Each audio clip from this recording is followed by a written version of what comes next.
Ce sont les premières photos diffusées de l'un des hommes les plus recherchés par la France. On y voit Salah Abdeslam, 12 heures après les attentats du 13 novembre auxquels il aurait participé. 4 policiers blessés et un suspect tué à l'issue d'une perquisition à Bruxelles. Il s'agissait d'une opération conjointe des polices belges et françaises dans le cadre de l'enquête sur les attentats de novembre à Paris. Après 4 mois de cavale, l'ennemi public numéro 1 est interpellé.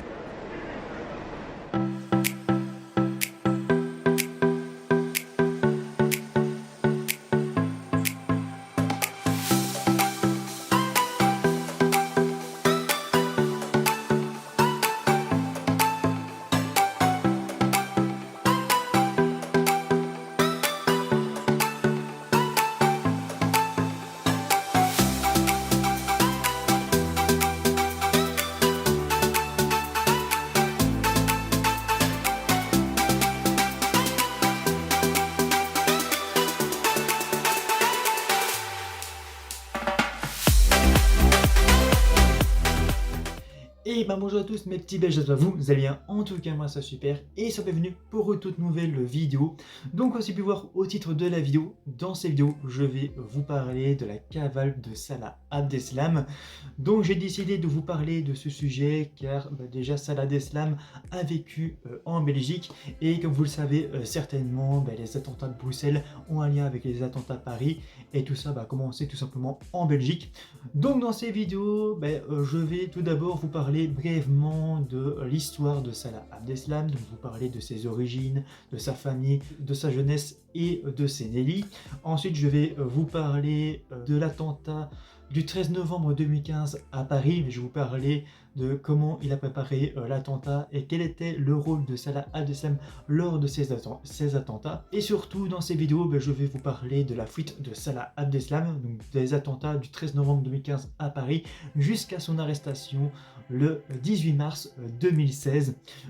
Donc voilà, donc sans plus attendre, commençons tout de suite la vidéo, donc c'est parti.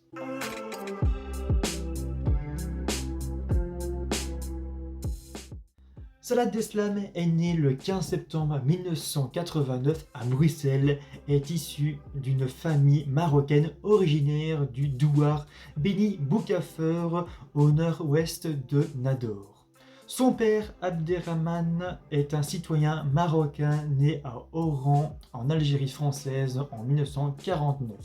Il a vécu à Aubervilliers, en banlieue parisienne, avant de venir s'installer à Molenbeek-Saint-Jean à la suite de la convention bilatérale Belgique-Maroc de 1964, ayant pour but de pallier le manque de main-d'œuvre dans le pays.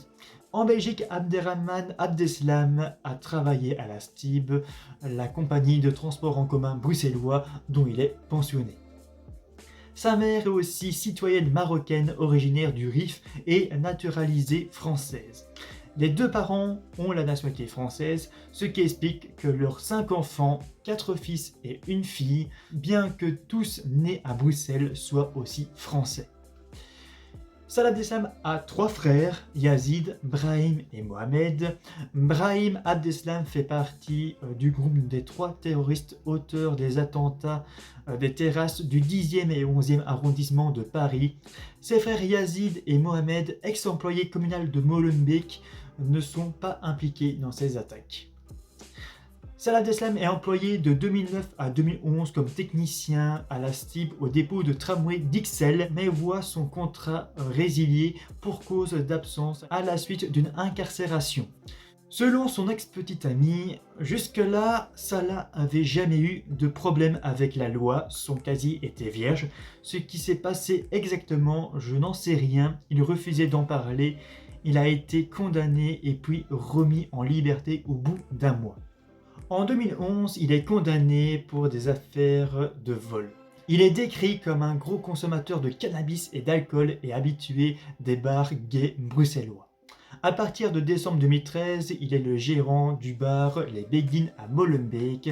Le bar est fermé 5 mois sur décision administrative après la découverte de substances hallucinogènes. En 2014, la section antiterroriste de la police judiciaire fédérale reçoit des informations d'une source fiable à propos de projets d'attentats fomentés par les frères Abdeslam. Il est identifié ensuite dans au moins 8 pays européens.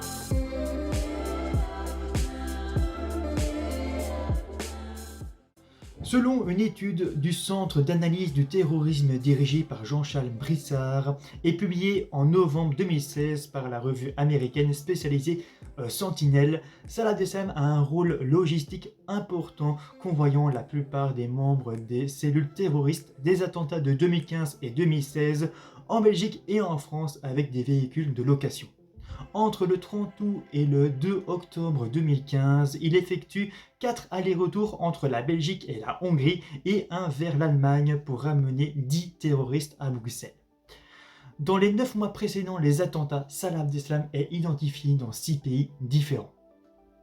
Le 30 août, Salah Abdeslam récupère Bilal Atfi, un des kamikazes des attentats au Stade de France, et Shakib Akrou, un des terroristes des terrasses dans une BMW de location à Kiskoros. Le 9 septembre, il récupère en Mercedes Mohamed Belkaïd et Najim Lashraoui à la gare de Budapest où il attendait depuis une semaine. Contrôlé sur une autoroute autrichienne à Eistersheim, désolé si j'ai mal prononcé, il voyage sous les fausses identités de Sofiane Kayal et Samir Bouzid. Le 17 septembre, il récupère dans une Audi A6 les 3 membres du commando du Bataclan, Ismaël Omar Mustafaï, Sami Amimour et Foued Mohamed Agal. Le 2 octobre, il récupère à Ulm en Allemagne dans une BMW Ahmed Al-Qad, Oussama Krayem et Sofiane Ayari, donc le premier, Ahmed Al-Qad, rejoignant probablement la Turquie quelques jours après le 13 novembre, et les 2 derniers, donc Oussama Krayem et Sofiane Ayari, étant interpellés en Belgique après les attentats du 22 mars 2016. Un artificier de Saint-Ouen-l'Aumône, donc dans le Val d'Oise en Île-de-France, indique après les attentats qu'Abdeslam a fait un passage dans son entreprise en octobre 2015. Il a laissé le copie de son permis de conduire pour justifier l'achat d'une dizaine de détonateurs électriques.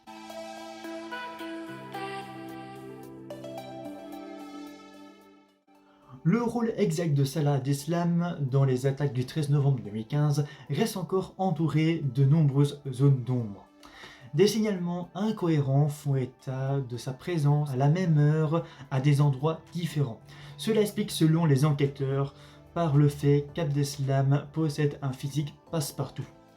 Les enquêteurs affirment que Salah Abdeslam a convoyé jusqu'aux abords du Stade de France les 3 terroristes qui s'y sont fait exploser à bord d'une Renault Clio noire. Grâce au bornage de son téléphone, il a été possible de déterminer qu'il est ensuite passé par la porte de Clignancourt. Il a abandonné sa voiture place Albert Kahn dans le 18e arrondissement de Paris à 21h59. Il a acheté une puce téléphonique dans ce secteur à 22h30 et il aurait ensuite renoncé de se faire sauter dans le 18e arrondissement de Paris.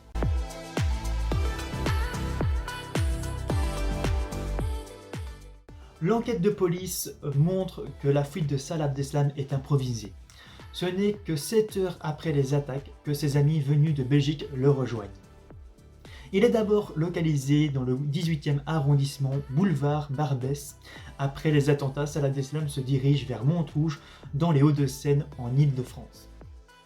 Il sollicite d'abord vainement son cousin parisien qui refuse en prétextant l'insécurité de la soirée en raison des attentats, puis il fait appel à Mohamed Amri et Hamza Atou qui viennent le chercher de Molenbeek. Mohamed Amri et Hamza Atou sont respectivement barman et revendeurs de cannabis au café des Abdeslam. Il les guide vers l'allée Vauban à Châtillon, dans les Hauts-de-Seine, en Île-de-France. C'est à proximité rue Chopin à Montrouge que sera découvert une ceinture artisanale d'explosifs non équipée de système de mise à feu, vraisemblablement portée par Salah Abdeslam. Il se vante auprès d'Amri et Atou d'être le 10e responsable des attentats. Il incite pour emprunter des routes secondaires, mais le conducteur finit par se retrouver sur l'autoroute. La voiture est arrêtée à 3 reprises en France, mais il n'est pas encore recherché et il peut donc rejoindre la Belgique sans encombre. Donc il faut quand même savoir qu'en fouillant la France, Salah Abdeslam a répondu aux questions d'une journaliste. Donc voici un extrait. Certains automobilistes sont arrêtés à chaque contrôle, comme ces 3 jeunes de type maghrébin. Avec celui-là, c'est le troisième contrôle. Franchement, on a trouvé ça un peu abusif. Hein. Mais on a compris un petit peu le sens. Le pourquoi en fait. Après, on a su le pourquoi. Imaginez que fichier S, Salah Abdeslam aurait passé 3 contrôles de police en plein état d'urgence sans être connu des services de renseignement français. Comme quoi il y a eu un petit problème entre le renseignement belge et français, donc une petite erreur de communication. Si ils auraient eu l'information rapidement, ça serait passé autrement. Ensuite, Hamza Atou appelle dans la nuit de vendredi à samedi un certain Ali Oulkaldi, qui est un ami de Brahim Abdeslam. Arrivé avec son propre véhicule personnel, Oulkaldi dit ne pas avoir su qu'il devait convoyer avec Abdeslam n'entre dans le véhicule. Oulkaldi retrouve Abdeslam et la personne l'ayant appelé à Laken le 14 novembre. Oulkaldi et Abdeslam se rendent dans un café où il lui explique son implication dans les attentats de Paris puis lui demande de le déposer à Schaerbeek. Ali Oulkaldi, Hamza Atou et Mohamed Amri sont par la suite arrêtés par les autorités belges. Les autorités belges et françaises diffusent la photo de Salah Abdeslam en avis de recherche le 15 novembre 2015, ce qui le fait nommer l'ennemi public numéro 1. Des traces d'explosifs, 3 ceintures conçues à la main et des empreintes digitales de Salah Abdeslam sont découvertes dans un appartement rue Henri Berger à Schaerbeek, perquisitionné le 9 décembre, qui aurait pu également être utilisé lors de la fuite de Salah Abdeslam. Le 16 décembre à 10h, la police belge pénètre dans une location où il était supposé se dissimuler. Il est alors reporté que les autorités n'avaient pas pu y pénétrer, plutôt en raison de la législation belge interdisant la plupart des perquisitions entre 21h et 5h du matin.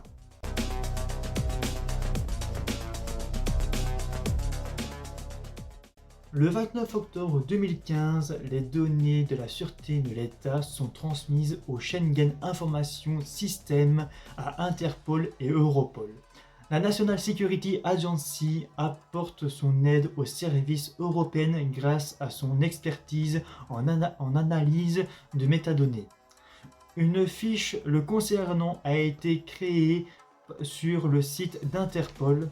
Par ailleurs, selon le New York Times, la bourgmestre Françoise Scheepmans avait reçu un mois avant le massacre une liste de plus de 80 noms et coordonnées d'individus suspectés d'être des militants islamistes. Parmi eux, on retrouve le nom des frères Abdeslam.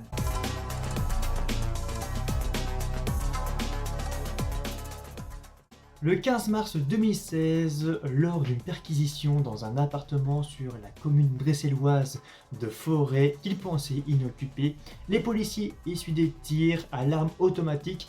3 policiers sont blessés, un terroriste est tué et 2 personnes prennent la fuite, dont Salah Abdeslam. Les enquêteurs y retrouvent des traces ADN de Salah Abdeslam et une empreinte digitale. Ce qui fait que 3 jours plus tard, le 18 mars 2016, Salah Abdeslam est blessé à la jambe et arrêté à Molenbeek. Il est pris dans son quartier au 79 rue des 4 Vents après une cavale de 125 jours.